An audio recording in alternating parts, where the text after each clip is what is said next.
Fala galera, tudo bem com vocês? A aula de hoje é sobre a CEI, a Comunidade dos Estados Independentes. E a proposta de aula é muito legal, muito interativa e é algo que eu tenho certeza que vocês nunca fizeram. Então eu quero que vocês se empenhem e que façam um bom trabalho, porque no próximo vídeo, quando eu gravar a próxima aula, eu vou mostrar para vocês o resultado. Uma coisa muito legal. Em primeiro lugar, eu quero mostrar para vocês um pouco da apostila de vocês mesmos, para fazer uma introdução sobre o assunto, tá? Então a SEI, ela faz parte do mundo emergente e SEI, caso você não saiba, você viu na tela anterior que eu mostrei, estava escrito em russo, Comunidade dos Estados Independentes. O contexto da formação da SEI é muito importante e é um dos temas mais cobrados relacionado à SEI no vestibular. Ao todo, eu fiz um filtro, caiu mais ou menos, se eu não me engano, 56 questões ao longo de toda a história dos vestibulares, cujo tema central é a SEI, a Comunidade dos Estados Independentes. Comparados com outros assuntos, cai muito menos. Mas o básico que é importante que você saiba para o vestibular é o contexto da formação, o significado dessa sigla, SEI, também os países que compõem e algumas características de cada um dos países, que essa parte das características é a parte interativa da aula, que vocês vão gostar muito. Então, para contextualizar, gente, eu não sei se está bom o tamanho para vocês, mas em 1985 ainda existia a União Soviética, a antiga União Soviética. Se você pegasse um mapa político do mundo em 1985, não existia a Rússia no mapa, e sim um país maior chamado União das Repúblicas Socialistas Soviéticas, que se formou ali, se você lembrar das aulas de história, lá em 1917 teve a Revolução Russa, a implementação do socialismo ali, depois a expansão deste império que foi a União Soviética, império entre aspas, tá? A União Soviética já estava em uma grave crise econômica. Isso aconteceu, dentre vários motivos, um dos motivos centrais é o fato da insatisfação da população. Os gastos eles foram muito elevados durante a década de 60 e 70, os gastos militares, o investimento feito, por exemplo, para criação de bombas atômicas. Tem uma bomba na Rússia atualmente, guardadinha lá, chamada Tsar, que ela tem 50 megatons. Para você ter uma ideia, a bomba de Hiroshima e Nagasaki, a bomba de Hiroshima tinha 10 quilotons. Então você imagina um investimento para fazer uma bomba tão poderosa que nem pode ser usada, né, moçada? Isso que é o mais incrível de tudo. Então a União Soviética investiu muito também no programa espacial, teve a corrida espacial, a corrida armamentista, além de questões de burocracia muito extremas que existiam na União Soviética, diferenças regionais, era um país muito grande. Então tudo isso, não vem ao caso, levaram ali a uma crise da União Soviética. E em 1985, este cara, que o Mikhail Gorbachev, ele foi declarado secretário-geral do Partido Comunista Soviético. E o Mikhail Gorbachev, ele colocou em prática duas políticas, ele implementou duas políticas na União Soviética, uma chamada Glasnost e uma chamada Perestroika. Glasnost e Perestroika. A Glasnost tinha a ver com transparência política. Então, as decisões do partido, que eram muito fechadas, o povo não tinha acesso a isso. Elas deveriam ser mais abertas, deveria ter a possibilidade da criação de partidos de oposição para que a democracia fosse colocada na época realmente em prática e que as pessoas pudessem votar e cobrar os líderes em relação ao que eles queriam que eles fizessem. E a perestroika era uma política relacionada à reestruturação econômica da União Soviética. Como a União Soviética era um país muito fechado por conta do socialismo, a ideia da perestroika era permitir uma certa abertura econômica gradual no governo ali socialista, na economia socialista, para que empresas estrangeiras começassem também a participar com investimentos externos dentro da União Soviética. Então, a reestruturação econômica, aliada à abertura política, a glasnost, a transparência política, tudo isso de maneira bem simplificada, tá bom, pessoal? Uma aula de geografia voltada para o vestibular. Você pode estudar mais a fundo, você vai ver que tem detalhes que a gente nem imagina dessa política toda, tá? De bastidores e tudo mais.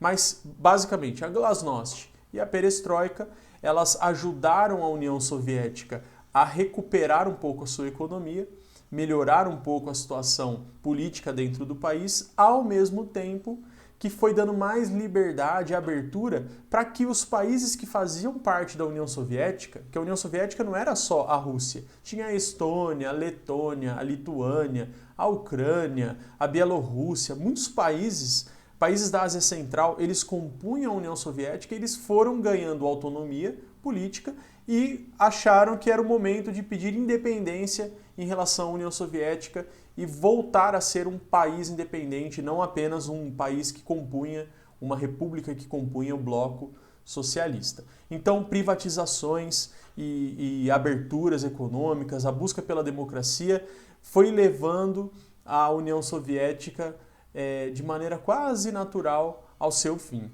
Então, em 1991, tem 3 acontecimentos que eu acho que você deve gravar aí e marcar. Em 1989, teve a queda do Muro de Berlim. Não está dentro da União Soviética, mas a União Soviética ela controlava o lado da Alemanha Oriental. Quando teve a queda do Muro de Berlim, representou o fim do principal símbolo da Guerra Fria, que era o muro que existia em Berlim, que era a cidade principal da Alemanha. Tinha uma cerca também que dividia a Alemanha em duas, a Alemanha capitalista e a Alemanha socialista. Em 1990 teve a reunificação das Alemanhas.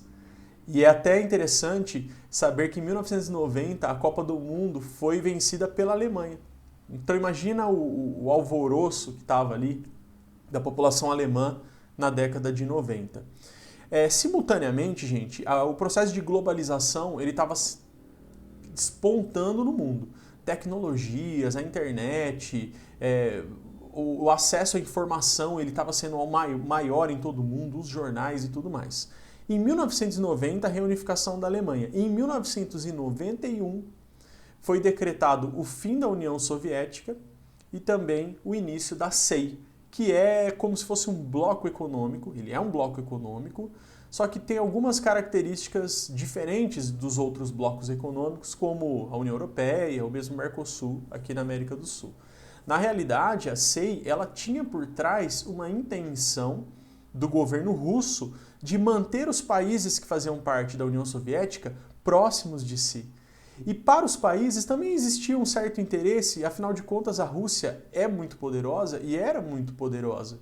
Então tem toda a questão militar, as armas nucleares que existiam na União Soviética, a posição estratégica dos países, isso é muito importante destacar, pessoal, principalmente porque a Rússia ela exporta óleo e gás, petróleo e gás. E esse petróleo e gás ele é exportado por tubos, que são oleodutos e gasodutos. Esses oleodutos e gasodutos, eles passam justamente em áreas estratégicas onde estão posicionados esses países. Eu já vou mostrar o mapa aqui para vocês. Então, aqui vocês vejam as 15 repúblicas que formavam a União Soviética e que se tornaram países independentes são Rússia, Ucrânia, Estônia, Letônia e Lituânia, que são países bálticos. Eles recebem até o apelidinho de tigres bálticos por conta do rápido desenvolvimento econômico que eles tiveram após o fim da União Soviética.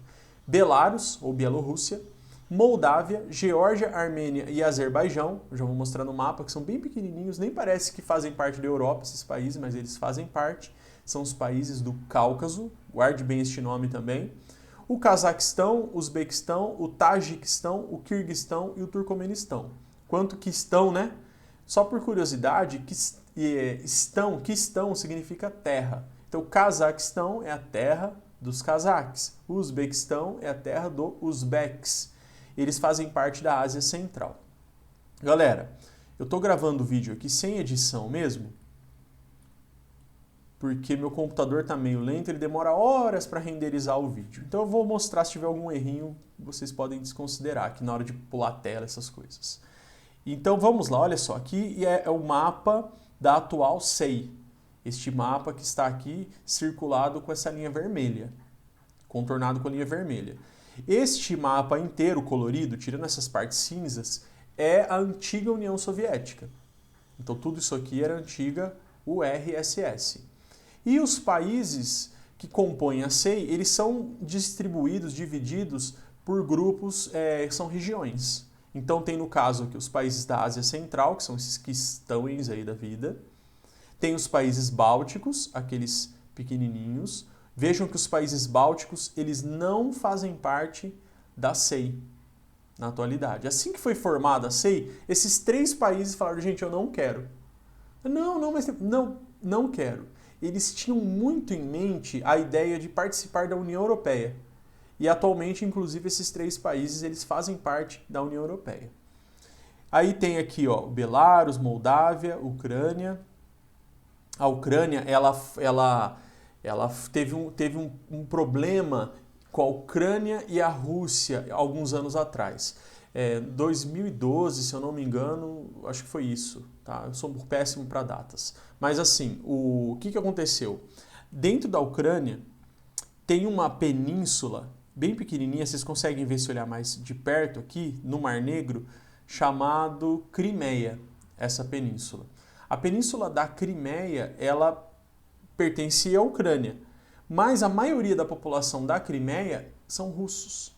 E os russos, a Rússia, o governo da Rússia, ele sempre esteve de olho na Crimeia por conta de uma base naval que eles têm ali na Crimeia, da Rússia. Tudo isso é herança da época da União Soviética, certo? Estão entendendo, gente? O que aconteceu? Teve uma manifestação na Ucrânia em relação ao presidente que não queria que a Ucrânia fizesse parte da União Europeia e se fez um acordo com a Rússia. A população ficou extremamente revoltada com esse presidente.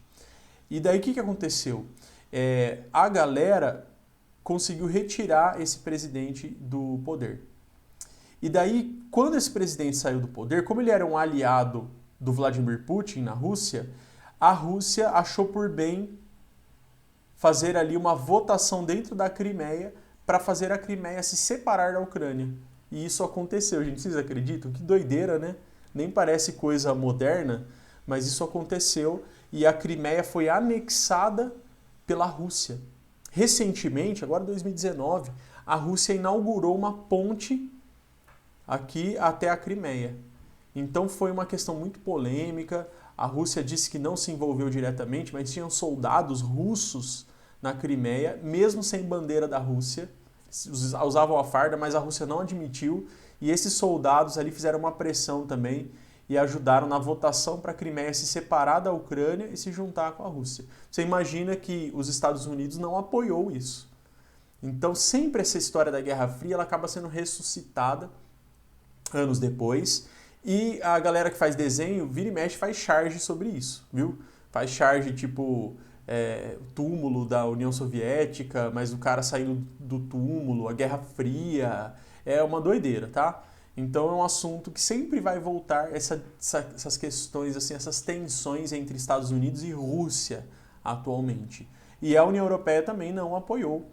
E inclusive na Ucrânia, até hoje, na parte leste da Ucrânia, tem um movimento de separatismo na região de Donetsk, que fica na parte leste da Ucrânia, justamente para se juntar com a Rússia ou formar um país independente.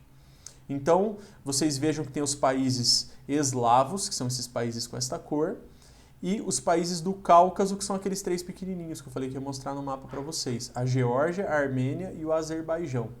Estes 3 países, eles ficam num lugar muito estratégico, que tem a ver até com a China, os países da Ásia Central também. No passado, as pessoas iam até a China em busca de seda para buscar, para comprar seda, ou ia de navio ou ia por uma rota terrestre. Essa rota terrestre chamava Rota da Seda. E a Rota da Seda, atualmente, são várias estradas que a China está investindo para facilitar tanto ferrovias e rodovias, para facilitar o transporte terrestre até a Europa.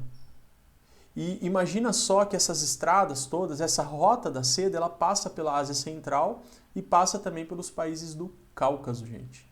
Então, o negócio, assim, fantástica a posição que esses países têm em termos estratégicos.